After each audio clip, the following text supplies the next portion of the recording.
to kindly present on visualizing future-ready collections. Please, sir.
Hello.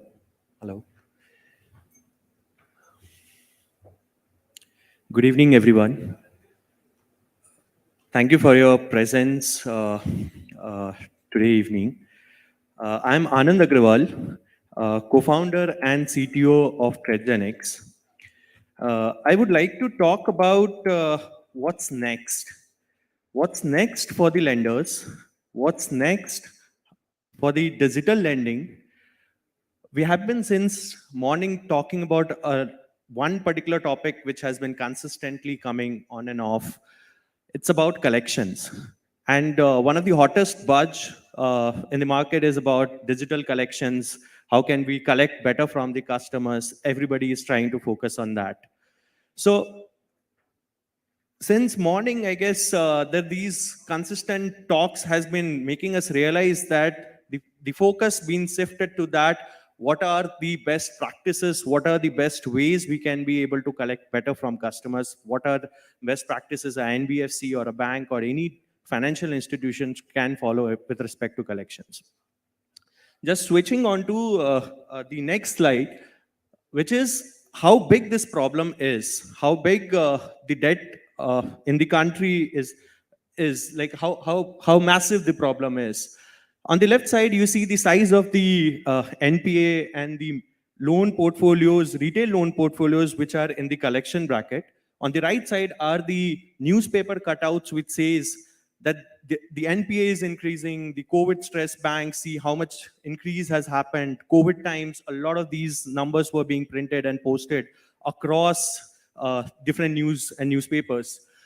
The retail loan book NPAs in India today stands about 35-40 billion dollar, and the total amount of loan or total amount which is there in the collection bucket, which is DPD, is greater than zero, which means at the first instance of default is roughly about 180 billion dollar, which is very, very big number in India. And this takes us to takes us all our attention that, hey, we need to solve the collections problem. This number keeps on growing as the lending grows. We cannot kind of just ignore this number, and hence our collection practices needs to be improved.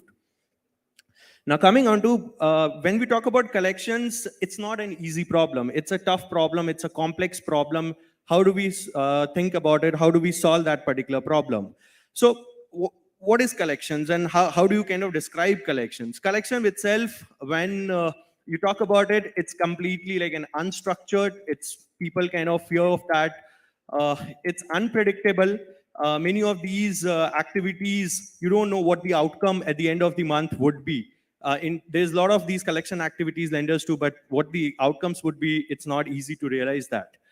Finally, there is a lot of correlation between the NPAs or the bad debt and the macroeconomics which happens. You would have seen during the COVID days, the numbers of the bad debt or the NPA accounts increase, shot up very, very fast. How do you solve these different problems? Technology brings structure to the problem statement. So technology is one tool, one aspect which can help collection, which can sort out the collections problem and try bringing some structure in the entire ecosystem. This is how the collections could be kind of solved. The second is machine learning, which brings predictability. For example, there is identification of which borrowers have the intent to pay or willingness to pay. So that's particularly the tool which you use to bring predictability in the system, and hence you say this tool is something which can solve collections. Digitization and use of tech or technology make collections very agile and bring many different teams. For example, there is like a feet on street team, there is on ground, there is like calling team, there is communication teams. All of that work together to kind of achieve one objective, which is to get money back in the system. But they work on different software. They are different teams, but do not talk to each other. They are not able to kind of give out the information which they have learned about a borrower to the rest of the team to make better informative decisions. And hence, it's something which can be solved when you bring all of those use cases, all of those teams together to function like a one consolidated team to achieve one objective, which is, hey, we need to collect back. The objective is how can we get the money back in our system. So that's where the complexity of this particular problem. Even to talk about, there is a lot of activities which happen in different brackets. For example, there is a pre-due bucket where many different nudges are created to the borrowers by sending SMS, email, WhatsApp. They do kind of send these nudges so that the customer do keep their appropriate amount of funds in their account. So that could be kind of deducted on the day of due date. Then there is the bucket X, which generally is between DPD 7 to 30 or DPD 0 to 30, which in which, again, the customer has missed out on the payment, the due date has passed. Some customer would be willing to pay, they would have just forgotten about the loan and they want to make the payment. It's just a nudge which needs to be kind of sent to that particular borrower. There needs to be communication sent to that borrower. If that doesn't work out, a lot of phone calls gets made where a person or agent makes a phone call to that borrower to collect that money back from them. Now, see on the third column, if you see, these are the teams which is getting involved. First is like digital team, then there is digital and telecalling team. If you see the third bracket, there is FOS, telecalling, and digital teams. So these are different teams when you talk about collections. These respective teams are working kind of separately to get the money back. But again, none of them are passing this information to each other that, hey, I've learned this information about the borrower. The borrower has created a PTP that I'll pay back on this particular date, but still we keep on sending the SMS, we keep on sending the communication, which hampers the customer experience, which hampers a lot of the process where you could have collected the money back from that borrower in an effective way. Rather, you keep on doing that because the lack of information is there, which the other team has learned about that borrower. Now, why are collection and their digitization crucial? I mean, obviously, everybody would understand that collection itself is very important, but why is it so? I think in many of these meetings and in events, we heard about like lending is a collections business. It's not something which is where you talk about lending, there are a lot of risk underwriting. You talk about how to give out loan, digital lending process, but you also talk about collections. And collections is the most important aspect of this entire lending process. So we want to kind of understand more about how can we improve collections here. So digitization is one thing which is going to kind of automate some of these processes where manual intervention could be removed. And we would want to kind of achieve the numbers on the collections which are the best of the class. That can only happen, and that can only happen when you are trying to kind of do a lot of systematic way of doing that collections, when these teams come together and function together. Now, coming on to, I guess, behavioral collections. Now, this is one topic which is very close to Credgenics product. When Credgenics kind of tries to send a communication or even figures out what strategies would work on a particular borrower, this is the flow chart in which it functions. So the first, where we try to kind of identify a borrower or identify a strategy for the borrower which is going to work out for him. There is, like, for example, which communication is going to be sent, which creates that effect in, or the psychological effect in that borrower's mind. Yeah, I need to make the payment back to the lender, or maybe some channel in which he is more interactive. How do we identify that? Let's assume you identify that and you say, okay, this is the initial collection stage, initial collection strategy, and then you try executing that. There is two possibilities of things which can happen. One is in red, one is in green. One of the possibilities which can happen is that the borrower responds to that particular strategy. He kind of clicks on the link of the payment link shared in the SMS. He kind of interacts with that particular communication or the call which you have made to that borrower. The second is the borrower does not even respond to that, and the communication or the nudge which you created gets completely missed out. Now, in the first instance, when the borrower interacts and he kind of clicks on that particular communication, maybe he didn't make the payment. First of all, I mean, he makes the payment well and good. I mean, the job is done. If he doesn't make the payment, you know that the activity which the borrower did gives you a confidence. Now, here I have at least got the borrower's attention. I have got the borrower's mind there. You have clicked this particular SMS. You understand that you have missed out on a payment and you need to make that payment. So what's the next strategy? You try to identify the next strategy basis whatever the response was on the first strategy, and keep on again execute that and keep that loop on. So maybe the second didn't work, we try what's the third strategy and keep on doing that. If the borrower does not respond, then we retry the same communication. Maybe the timing was wrong, maybe something which I was off in maybe mentioning that, hey, the payment link got missed in the communication which we sent, and we retry with a better approach that, hey, the timing is at a leisure time when the customer would have been seeing his phone, and then he interacts with that communication. Even if that fails, we try kind of what's the next best strategy in my identified set of strategies which would have worked for this particular borrower, and then execute that. And this will keep on going. So this entire flow diagram tells if I'm able to kind of do any of the kind of identify any of these strategies which will work out for a borrower, I can keep on going in a loop until the recovery is made from that particular borrower, keeping in mind where does the borrower belong to, which DPD bracket does the borrower belong to, and based on that particular DPD bracket, we can make the appropriate strategies. Now you would say, okay, how to identify the initial collection strategy for a borrower? What if, I mean, there was first bracket which says you need to identify the initial strategy or the first strategy which makes a nudge to that particular borrower. There is different ways to identify that. One of the ways is by segmenting the borrowers, by kind of creating categories of borrowers. One of the categories, for example, could be self-cure. The borrower does not require any manual intervention, does not require any human or a person to kind of make a call. He once receives a WhatsApp, once receives maybe a SMS, he would go on to click that particular communication and make that payment.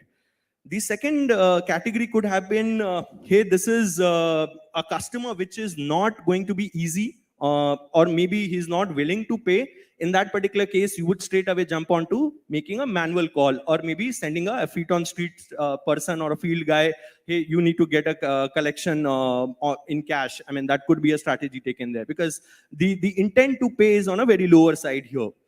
The second strategy here is identifying the intent to pay. Now, how does intent to pay help you? Intent to pay helps you in terms of ranking the customer. So if, let's say I have 1 lakh customers and I need to make the calls, I can in the best possible time want to make the calls to the borrowers where the intent to pay is highest, where the probability of receiving the money back from that borrower is highest.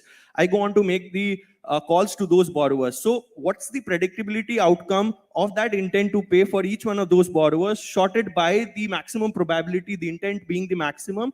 I go on to kind of go collect the money from them first, and then maybe concentrate on the lower brackets later on. Because wherever the customer's intent is highest, my objective is to maximize the outcome from them in the shortest amount of time. So I try to use this particular strategy for doing that. Now, the third is to identify the effective channel and the time to collect. Basically, there is a lot of communications also which customers make, which lenders make. For example, maybe they are sending WhatsApp, they are sending SMS, they want to send a voice bot or a WhatsApp bot. So many different channels are there. Do you want to kind of send all of them? Then you're kind of spamming the customer. The customer, even if had an intention to make the payment, might get irritated because of the approach which you take, which you are trying to send all the communication to that. Because of the spam which you made, maybe kind of not wanting to make the payment now. So identification of the most effective channel is important. This particular channel maybe works out best for a particular customer. Maybe that same channel may not work out for some other customer. For example, rural versus urban. In urban set of customers, WhatsApp may work out very well. Someone who is very busy may not receive a voice bot. Most of the times when you kind of send a voice bot to them, may not be able to pick it up or purposely doesn't pick it up and disconnects that. But a WhatsApp, they definitely check and they have a habit of clearing of their WhatsApp at the end of the day. So somehow you're trying to kind of identify which channel works out best, what time to send that communication gets, that understanding gets built over period of time when you have sent like maybe in the afternoon, in the evening, in the morning, and then you try understanding the customer response maximum times when the messages are sent in the morning, you try to get that information back from that particular borrower. Now, let's assume there is some customers where we don't have much information, which is the dynamic information. I haven't sent any communication. I haven't kind of even interacted with the customers even once. No calls has been made to that customer. Now, how do you identify the initial strategy also, or the first nudge which you want to create to that borrower? In identifying the first strategy, or maybe identifying which channel would be most appropriate for such borrowers, the similar persona concept works, where you try to identify certain borrowers who have the same set of persona or demographics, which is age, gender, maybe geographical location, the salary, or maybe something which is very near about that particular customer. Every person do have like maybe from a feature perspective an identical person in the pool, and that person's payment history or over period of time, the behavior to pay would be resonating for the rest of the borrowers. So that's where we use the information to say, okay, the behavior of this borrower would be very identical and similar to the personas, which is in terms of the features very identical. Now coming to what generally is the set of problems in the collection, in the lending space, which with respect to collections is faced. One of the problems is that there is a lot of vendors which the NBFCs and the banks interact with. I heard ICICI interacts with about 250 vendors. I heard maybe SDFC interact with 100 plus vendors. Now that's not an easy job to do. You have a like whole set of team just doing the procurement and doing the interaction with these lenders, where you're trying to kind of just put a structure, but this is all of that happening on a manual process. Now, these different teams, which does different objectives of maybe doing the calling, feet on street, or communications, use different platforms for doing the collections. For example, for SMS, you would be using some API gateway of SMS or some platform of SMS. For doing a calling, you would be using a dialer system. Now, given all of the data which is being generated on those respective systems are not married together, are not kind of coming together, you don't get the best outcome from that particular set of events against a borrower. So let's assume a borrower has been called 3 times and has been sent an SMS, email, or a WhatsApp as well. You would have learned a lot more about a borrower if you combine these information than maybe if you just think about like, okay, these 3 calls were made to a borrower, or maybe these communication was sent to a particular borrower. So we try to kind of say, okay, the solution to this particular problem is that bringing all of the collection activities or the platform needed to run all of these collection activities could come together on one single platform, and that will solve a lot of problems, including the regulatory compliance, the data production, and the access control. Who in the organization would have what access, what they can be able to execute. The entire hierarchy of the collections team could be maintained and could be managed on one single platform. Easy audits, reduction in collection frauds, efficiencies. There's n number of benefits which you get the moment you try combining all of these different platforms put together. The second problem which is faced is heavy reliance on human operations, leading to high cost and poor customer experience. Now there is, again, in today's time also, we talk about digitalization, we talk about everything we want to do digital, but still you and we know many of those processes are still run manually. Many of those nudges are still created where a person maybe when he comes to the office, makes a call to the borrower and he interacts and puts a disposition himself. Now that's like a manual intervention in the entire process of collections, and all of these being manually run are very slow, will not kind of give you the best results. You don't know the best time when to interact with. You cannot interact for scale. For example, if you have 1 lakh accounts but only 100 agents, you would have to wait until that particular borrower's number come in the queue, and then only you will be able to place a call or make a call to that particular borrower. So how do you solve this? You solve this by using scalable channels, for example, chatbots, voice bots, which are maybe taking in disposition from the borrowers as well, that, hey, we want to kind of make the payment, someone should call me back. Now you have made the entire process like a lead generation, where from the 1 lakh customers, you are trying to identify these are the customers whom we should interact first because they are ready to pay. There are certain doubts, there are certain problems which they are facing which can be resolved. So that's how you are trying to kind of prioritize these set of accounts and then maybe deprioritize the other ones. And then that's the best use of these new set of channels. Now, again, this is more with respect to the previous flow diagram which I explained, where there were different strategies being used for different set of collections against different borrowers.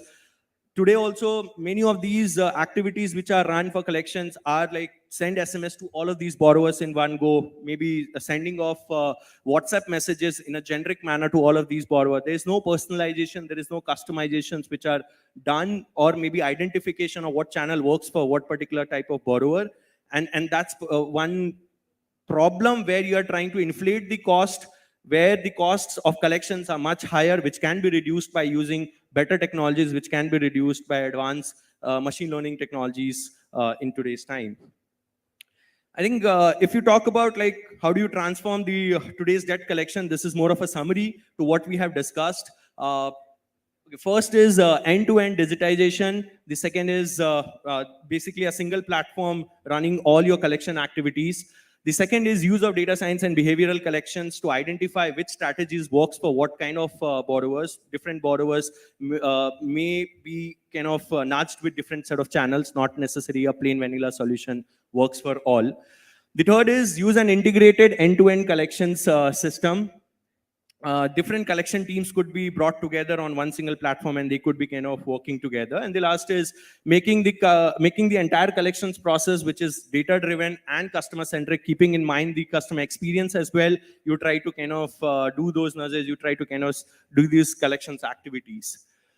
We are CredGenix. We founded this company back in 2019. Just to introduce in brief about ourselves, 2019 when we started, we currently work with about 70 plus lenders. We have 300 team members. We have handled about like 2.2 CR or 2.2 crore accounts on our platform, where various collection activities have been run. There's a long list of features which we have kind of released in the last 2 years, which enables you to run all of these collection activities on one single platform. There's about 50 million plus monthly digital nudges which gets triggered from our platform. This is done by all the likes of ICICI, SDFC, IDFC, all of these larger set of banks and NBFCs which uses our platform to run these communications, run these calling activities, and maybe feet on street on our platform. We are funded by the investors, Excel Partners and Westbridge Capital, one of the good names in the market. So yeah, thank you. I think that's all from my side. Thank you, sir.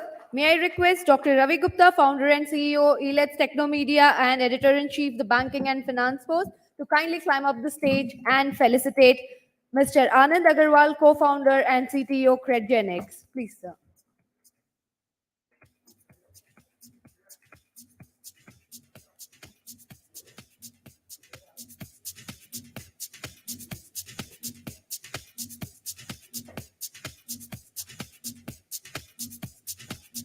Can we all give a huge round of applause, everybody? Thank you, sir.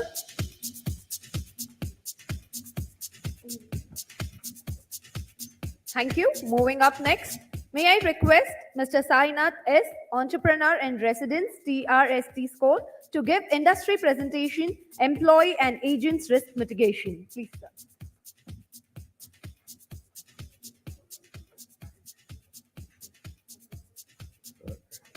This is the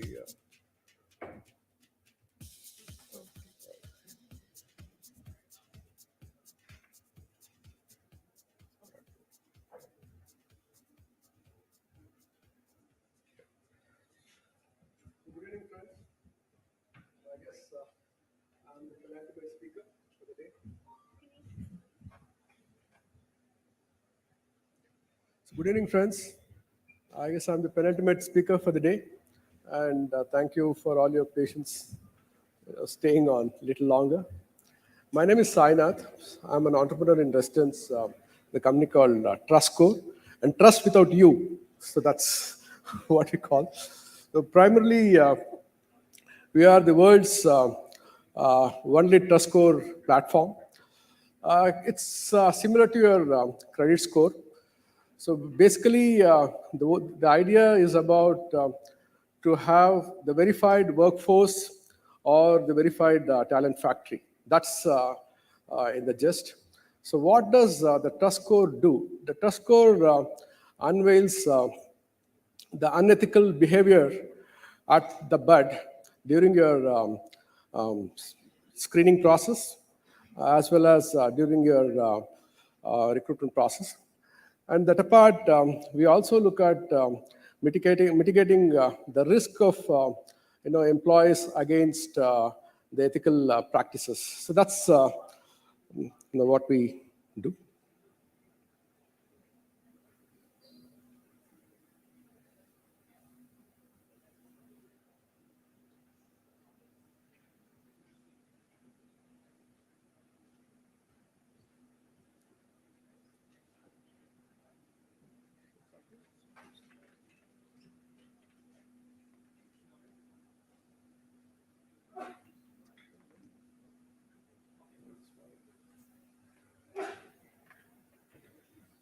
Yeah, these are the two articles which had come recently.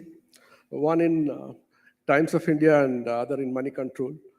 So we have seen the post-pandemic couple of employees, moonlighting, with 7 or more companies, which is kind of a ghast to understand.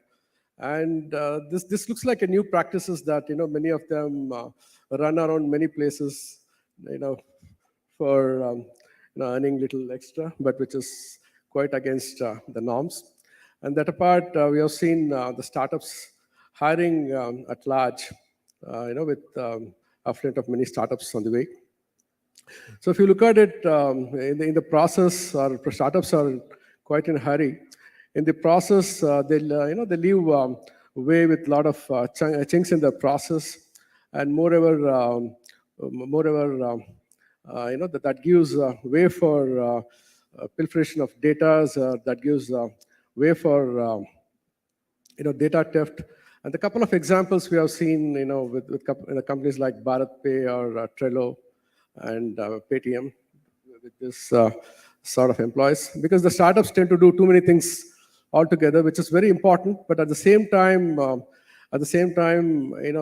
they also lack the leadership pipeline, and especially in the mid-level. So this is an other report of HDFC Bank.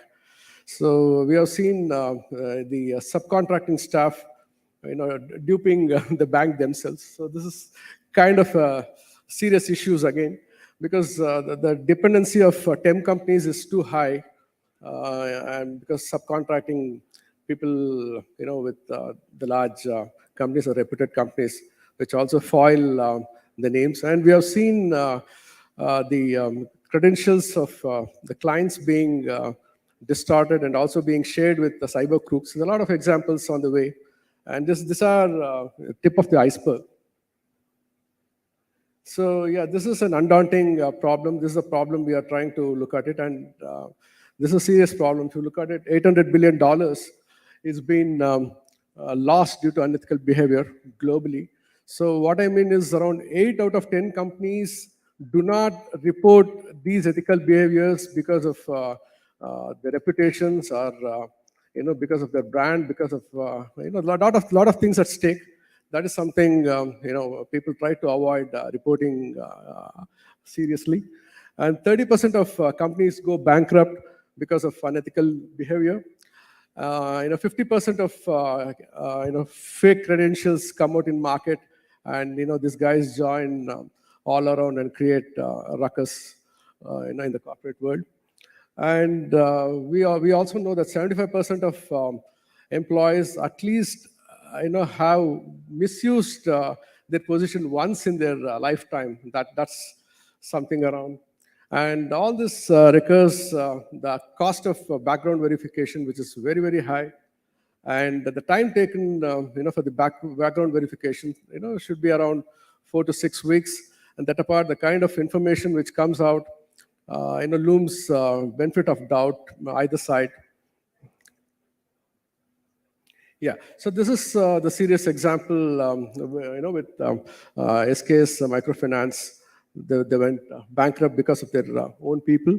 So we have seen close to around 85,000 cases being registered or cases being reported last year alone, involving around 1.4 lakh crore losses. So it's very important, to think about a solution, and also to enable the best people come in the system. And yeah, so this is what happens. This is something which has been seen in our naked eye. So what happens? The 54% of employees who have been offered never join the company.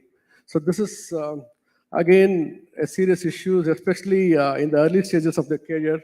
What they do, they the process for the interviews are, it takes around 3 or 4 rounds. In the meantime, it takes the time of HRs, then the talent acquisition heads and the business heads who are part of the interview process, a month or probably for 4 to 6 weeks, just go in transition, and on 25th day, the employee says, I'm not joining. So that gives, again, a large headache for the HR folks. And finally, this HR folks tag this candidates over LinkedIn, and that's the last ditch effort, which goes in vain. Yeah, this is another example. MSMEs and SMEs lose by 30%, and this is the prevalent problem. Very similar to the startups. So and again here the contracting staffs. It's kind of a double-edged sword. One side you have a contracting staff, another side you have a low-key commitment of an employee, and they're undertrained. And there are a couple of factors which leads to the fallacy of these companies. What I mean is 1/3 is a very large number, especially SMEs and MSMEs. So we ask people to look before you hire. That's very, very important. So this is where we introduce Trust Score. So the platform capabilities. So the first one is, it's very similar to your credit score, what I meant. So you can predetermine 1,000 points to start with. And whenever the candidates, since the platform processes, the tracking of the candidates' offer letter, once the candidates join, it adds up to their score. If the candidates do not join, in fact, the score, it determines on the score too. That is one factor. The other factor is, we also do BGV, which is optional. Yeah, apart from that, once the candidate is inducted, so it is verified. So we call it as a verified workforce. And moreover, once the candidate is verified, at the source, so there's no requirement of BGV to be repeated time and again. And the HRs or the organizations can create their own ethic barometer based on the norms of the company. And based on their ethics, the scores can be evaluated, along the span of their work. And that apart, during their exit, the both the what are the certifications? It can be, it can be relieving letters or the experience certificates.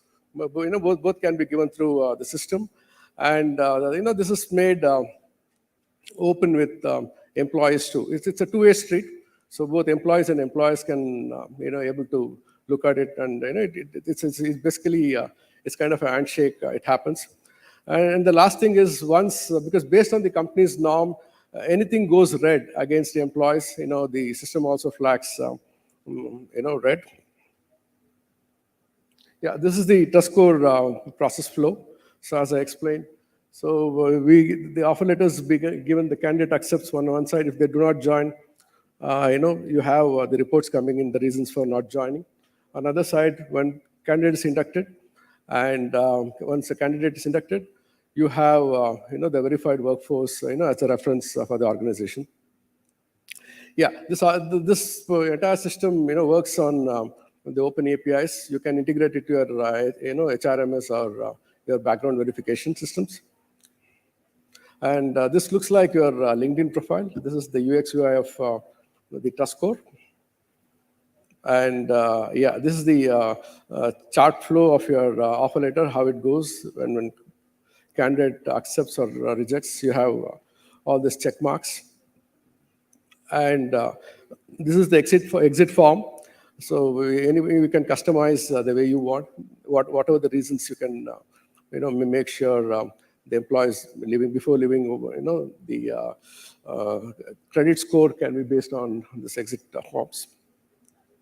So coming back, we also provide instant verification, disbursal, and payroll split repayments. This is primarily for non-banking financial companies, because we integrate ourselves with a lot of payroll companies, and all this can be taken care. And this is the process flow again. So you have home loan, your payday, personal loan, all can be integrated on one end, and which can reduce one bit of a process. So advantages of trust score, primarily we call it as a community initiative, because we want more and more organizations not only talk about the ethics, they need to come out and practice in real terms, and they also need to look at to build the great employee experience. That's the whole idea. So the advantages of trust score. So there's 90% reduction in wrong hires. You have 95% reduction in absconding employees, 80% reduction cost in 2 years, and BGV cost can be reduced to almost zero, and 90% reduction in employee unethical behavior. And couple of ethic barometers all can be recorded, and also it can be looked at or reducing those amount of traits. So what we mean is one wrong instance of hire, which can lapse huge amount of losses. So one wrong hire. So you have one virus can seriously disturb the entire company, and also the morale of the good people also may reduce when the action is not taken on time. So that is something we need to look at it. So these are the companies working with us. So we are talking to many different organizations. I guess over a time we'll have close around 10,000 companies, and that's what we are trying to look at it. So these are the industry partners. So we are working with FIDC. Then we are working with World Association of Small and Medium Entrepreneurs. Yeah. So these are our advisory boards.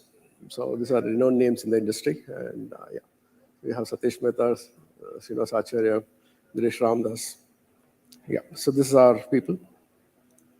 So I'm just cutting it short because of lack of time. I was told to speak for five minutes, so I'm sorry for that. Yeah, thank you.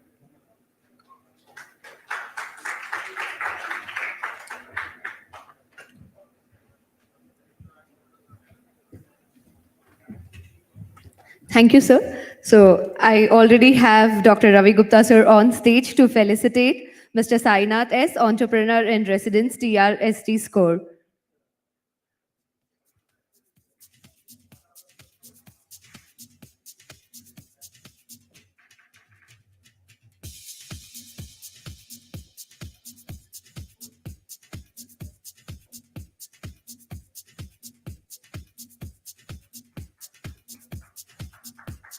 Thank you, sir.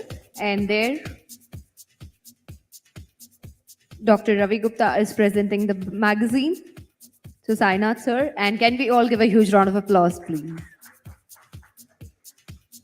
Thank you, sir.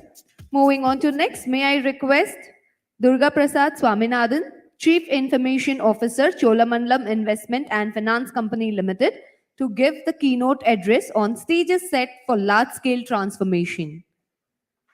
Can I have Mr. Durga Prasad Swaminathan on stage, please?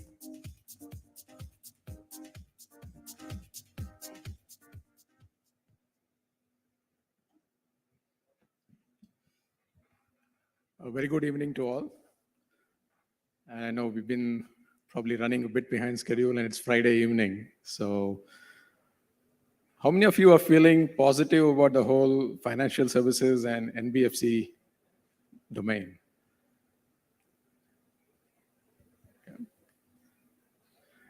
Thank you so much. And I think almost everyone, right?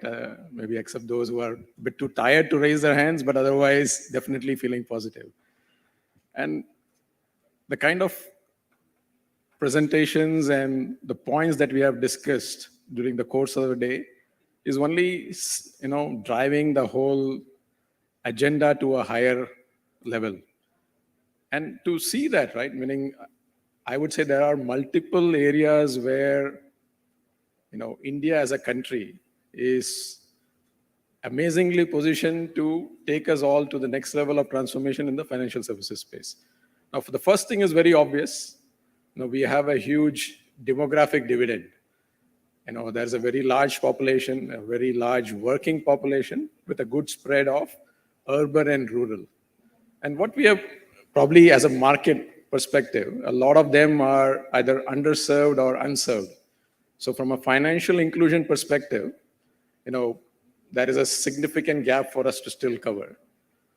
But if you look at it from a digital inclusion perspective, the kind of mobile penetration we have and the kind of services that are available across the population, that is so much more positive.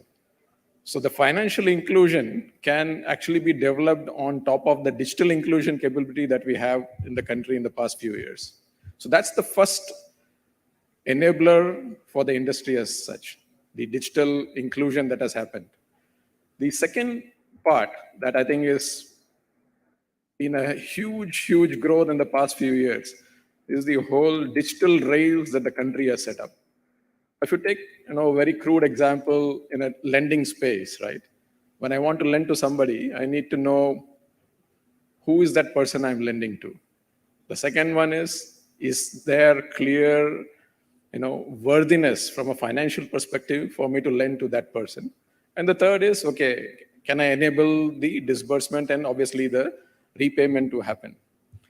Now, when you break that down and say what kind of infrastructure we have had as a country, it's amazing that the kind of scalability we are going to have around things like KYC, things around ability to look at the financial profile and ability to create a payment platform. Meaning, if you see the digital payments, India is #1 in the world. And that's kind of what has happened in the past few years. So the convenience that we see today of using something like a QR code at a roadside shop for a payment transaction, imagine what will happen if you bring the account aggregator kind of capability and the OCEN network, which is the whole credit enablement capability, and say, can I do a lending or an insurance transaction with the same convenience that I do today with a QR code at a roadside shop? But that's the future that we could see going forward. So that's the whole digital rails. Obviously, a lot of that needs to play hand in hand with the third factor that comes into play, which is regulation and innovation. Now, in my view, the regulator's job is probably one of the toughest in the country. On one hand, they need to make sure they are fostering an environment for company to operate well, such that at the micro level, the customer is served well. There is no adverse impact to the customer at the micro level. At the same side, they need to make sure that the companies are operating such that at the macro level, at the economy level, there is no systemic impact. So that's the challenge that the regulator faces. And what you've seen in the past, again, in recent times, is a lot more openness from the regulator to drive new changes. So I'm sure many would have seen how IRDA is now allowed insurance products to be brought to the market without a prior approval to come through. And similarly, if you see changes happening in the co-lending space, digital lending space, the environment that is being created by the regulator is a lot more positive for us in the industry. And the last one, which I think I'm most excited about, is the innovation that has happened in the whole financial services space in the past few years. Whether you take something like customer acquisition, onboarding, origination, underwriting, collections, fraud management, and even areas like security, I think there has been amazing amount of focused solution and innovation that has happened in each one of them. Now you will have somebody saying, okay, can I take a simple voice calling and bring a whole AI capability there and a targeted services on one end of the spectrum, to somebody who's saying, okay, can I build a complete platform for a lending or a marketplace kind of solution? So that's the whole innovation spectrum that we have seen in the past few years. Now, again, you would have seen the number of presentations that we have had today covering targeted solutions that address the whole spectrum and the life cycle from a lending perspective. So what we are seeing is that on one hand, you have a full service banks, you have NBFCs in the middle, and you have the fintechs at the other end of spectrum. The innovation and ability to work without legacy aspects holding back is most for the fintechs. The NBFCs bring their own, reach and ability to go beyond the traditional risk averseness that you may see in a full service bank. So when you take combinations of co-lending and digital lending, we are, looking at a significant way to reach out and drive financial inclusion. So that's where I see that, when you look at the digital penetration that has happened in the past few years, the national digital rails infrastructure to cover identity, financial profile, and payments. And finally, a very supportive and, innovative environment from regulation as well as entrepreneurship perspective. I think we are probably at a very critical stage of positive transformation in the financial services space. So with that, I would like to thank you all for being here and, have a great evening ahead. Thank you, sir. And I request Dr. Ravi Gupta, sir, to kindly climb up the stage and to felicitate Mr. Durga Prasad Swaminathan, Chief Information Officer, Cholamandalam Investment and Finance Company Limited.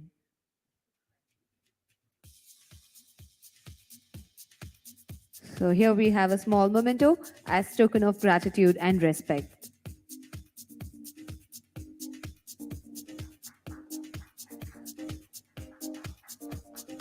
Thank you, sir. Sir, yeah, there's a magazine.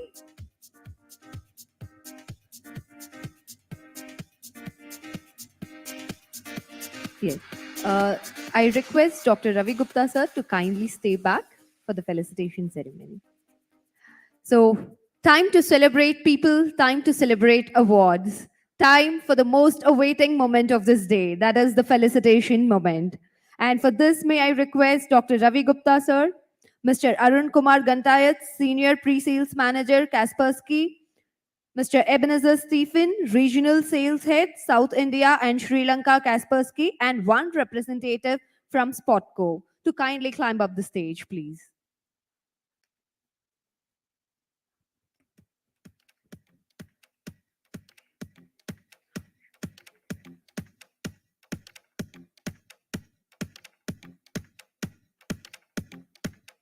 So before we start, can we hear a huge round of applause from all the ladies and gentlemen present here, please? So may I request Mr. A. Ramesh Kumar, Chairman and MD, Laraksha Impact Finance Enterprise, to kindly climb up the stage and to receive NBFC100 Tech Award. Please, sir.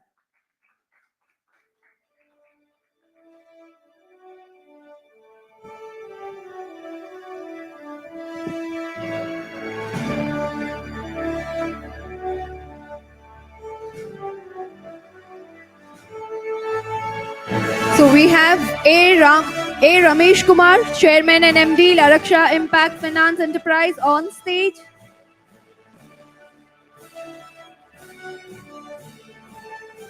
Congratulations, sir.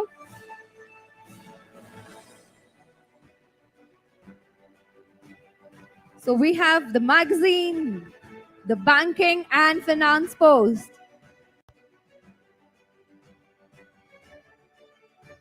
Moving on to next, may I have P. Sridharan, Executive Director from Shriram Transport Finance, to kindly climb up the stage and receive the next award, NBFC100 Tech Award. Please, sir.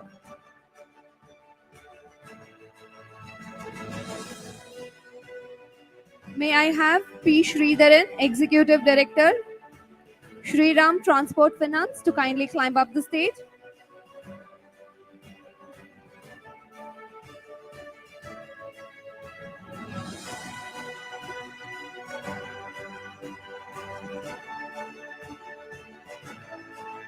Okay.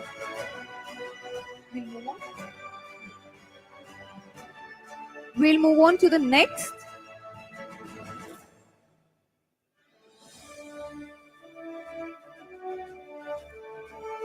So on behalf of Kalpana Shankar, may I request Mr. Dhanashekaran, Chief Technology Officer, Bellstar Microfinance Limited, to kindly climb up the stage and receive the award on behalf of Kalpana Shankar. Can we all give a huge round of applause, please?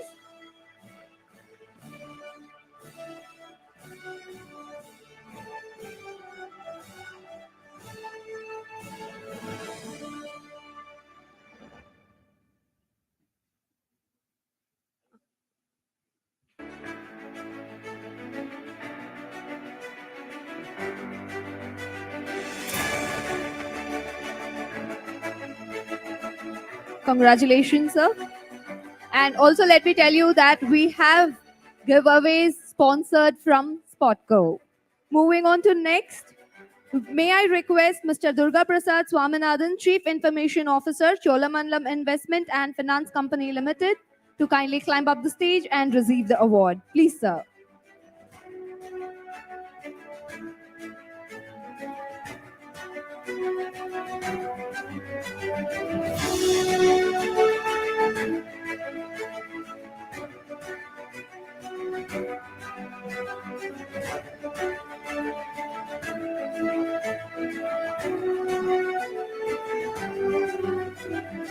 Okay.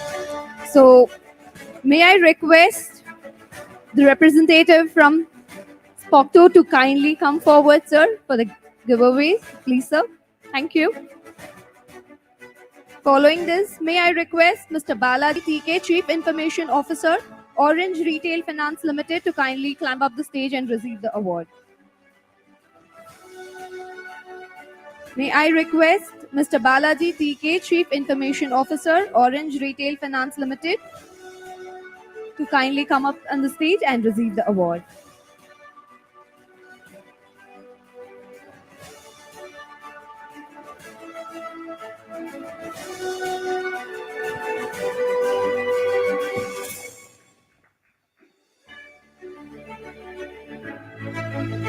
So thank you, Arun sir. Thank you, Ebenezer Stephen sir.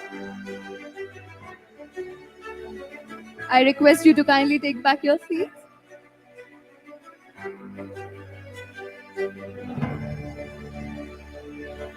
Moving to next, may I request Mr. Vijay Kumar sir, Chief Technology Officer, Clicks Capital, to kindly climb up the stage, and I request our representative from Spotco to kindly come forward and give the award, sir.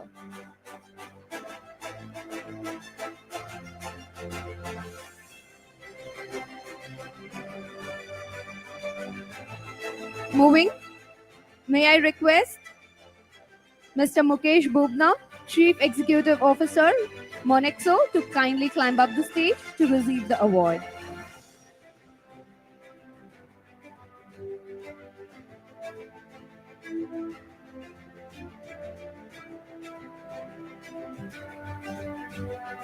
May I request Mr. Kunal Khatpal, Chief Risk Officer, Hinduja Leyland Finance Limited, to kindly climb up the stage to receive the next award.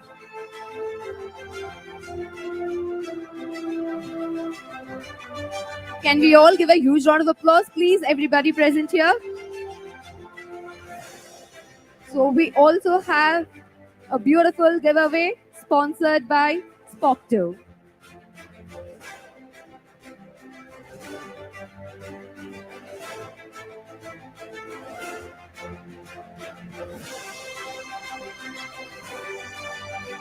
Congratulations, sir. Thank you. Moving next, may I request Mr. G. Subramaniam, Executive Director, Chief Risk and Operations, Aptus Value Housing Finance India Limited, to kindly climb up the stage to receive the award. Please, sir. We would also like to thank our organizers, our sponsors, and Spocto to be here and to give the beautiful giveaways to all our awardees.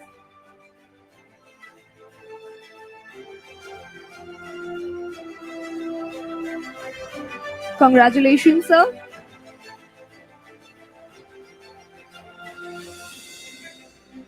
Moving on to next, may I request Mr. Anshul Khera, Head of Special Projects, typed in, to kindly climb up the stage and receive the award. Please, sir.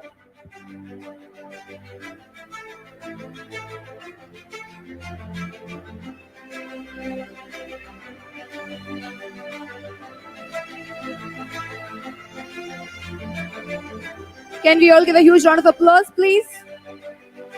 So we have Anshul Mehra on stage.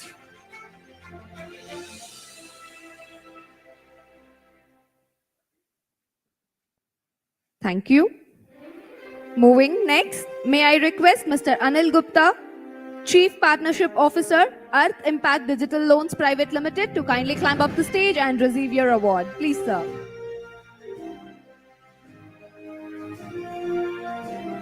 I would like to take a minute to thank Dr. Ravi Gupta, sir, for bringing in the magazine, The Banking and Finance Post, before all of us, which is one of its kind in India.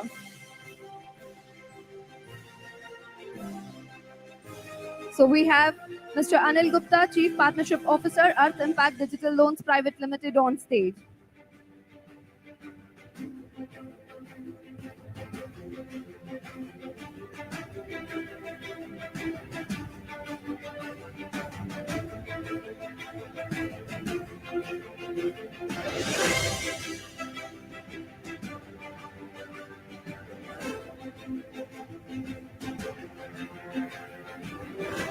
Okay. May I also request Mr. Rishabh Goyal, CEO, co-founder, Credgenics, to kindly climb up the stage and to join Dr. Ravi Gupta to give away the awards. Please, sir.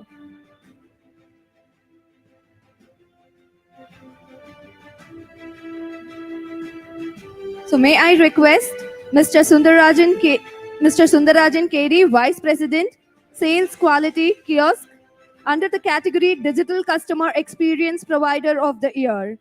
Can I have Mr. Sundarajan Kedi, Vice President Sales from Quality Kiosk? Please, sir.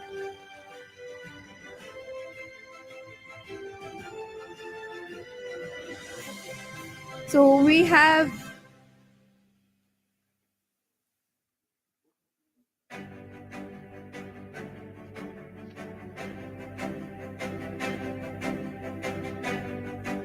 thanking Spocto once again for the beautiful giveaways. Thanking Ravi Gupta, sir. Thanking Rishabh Goyal, sir, for joining us on the stage and giving away the awards here.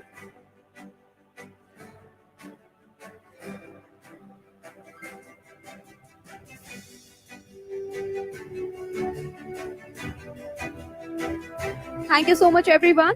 And may I now request Dr. Ravi Gupta, founder and CEO, Elets Technomedia, and editor-in-chief, The Banking and Finance Post, to kindly give the closing note. Please, sir.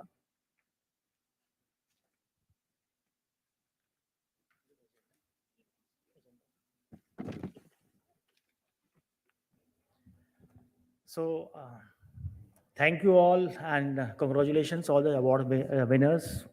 There are a lot of innovations happening in this field of the NBFC and microfinance sector, and for the whole day we have listened to these innovations, and a lot of new ideas have emerged. I think like you all have enjoyed it, and uh, let me just inform you all that some of you have been asking that where do get these videos, where do I see these sessions after the session is over.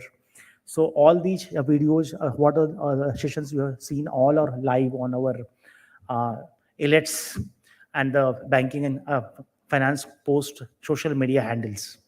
So you can look at our handles on LinkedIn, YouTube, on Facebook, Twitter, everywhere. All these videos of the whole session are live. And I can tell you that anyone who is in this sector, the kind of discussions, kind of rich interactions we had in the whole day, these interactions are very, very precious. Besides this, our editorial team of the banking and finance post has taken interviews of some of the key speakers and the key industry innovators who are here, and all these videos will be also hosted on our social media handles. So if you like any of these presentations, you can please go and comment there, give your viewpoints, and have this conversation going on even after event is over. That's the whole idea of Elets, that we are building up conversations around innovations in technology in various sectors, including the NBFC, microfinance, and the BFSI sector, and also several other sectors. So with this, uh, thanking all our partners, thanking all our sponsors, thanking all our esteemed speakers, esteemed delegates, esteemed exhibitors who all have made this event a huge success. May I request you all to give a big round of applause to all of us, all our speakers, all our partners. And now I invite each of you to the expo, and also invite you for dinner at this event. So please interact with our exhibitors, innovators, and speakers. Learn and network. The whole idea of event like this is to network, meet new people. If you haven't exchanged cards with 10 new people, I think you are doing a favor to yourself. So please network more and more. And with this, I thank you all. And let me also announce that we are going to have our digital transformation summit in Mumbai next month, and also a big event on the BFSI sector in Goa soon in August. And also we are going to have an health event next week in Delhi, and a event on e-governance in Dehradun in next week itself, along with the government of Uttarakhand. So a lot of action is happening by Elets. So please log on at the eletsonline.com website, and you can see our range of activities which we are doing across the country, along with several key stakeholders, key companies, key government organizations, BFSI organizations across India. And you can listen, you cannot, of course, attend all our events. You have other things to do, right? But you can gain knowledge from the social media handles we have, and actually listen to all the conversations on our handles. So thank you all. And if you have liked any of the presentation here, you can encourage people by liking on the social media and sharing it. And I think there is a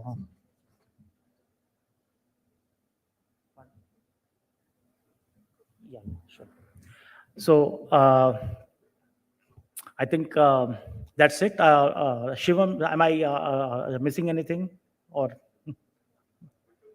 good to go? All okay. So We will invite our team on the stage because they have been working really, really hard to make this event happen. So we will have a picture here to like support them, applause them. So may I request our team to please join us on the stage, and we'll have a picture, and we will then proceed for a dinner. Yeah.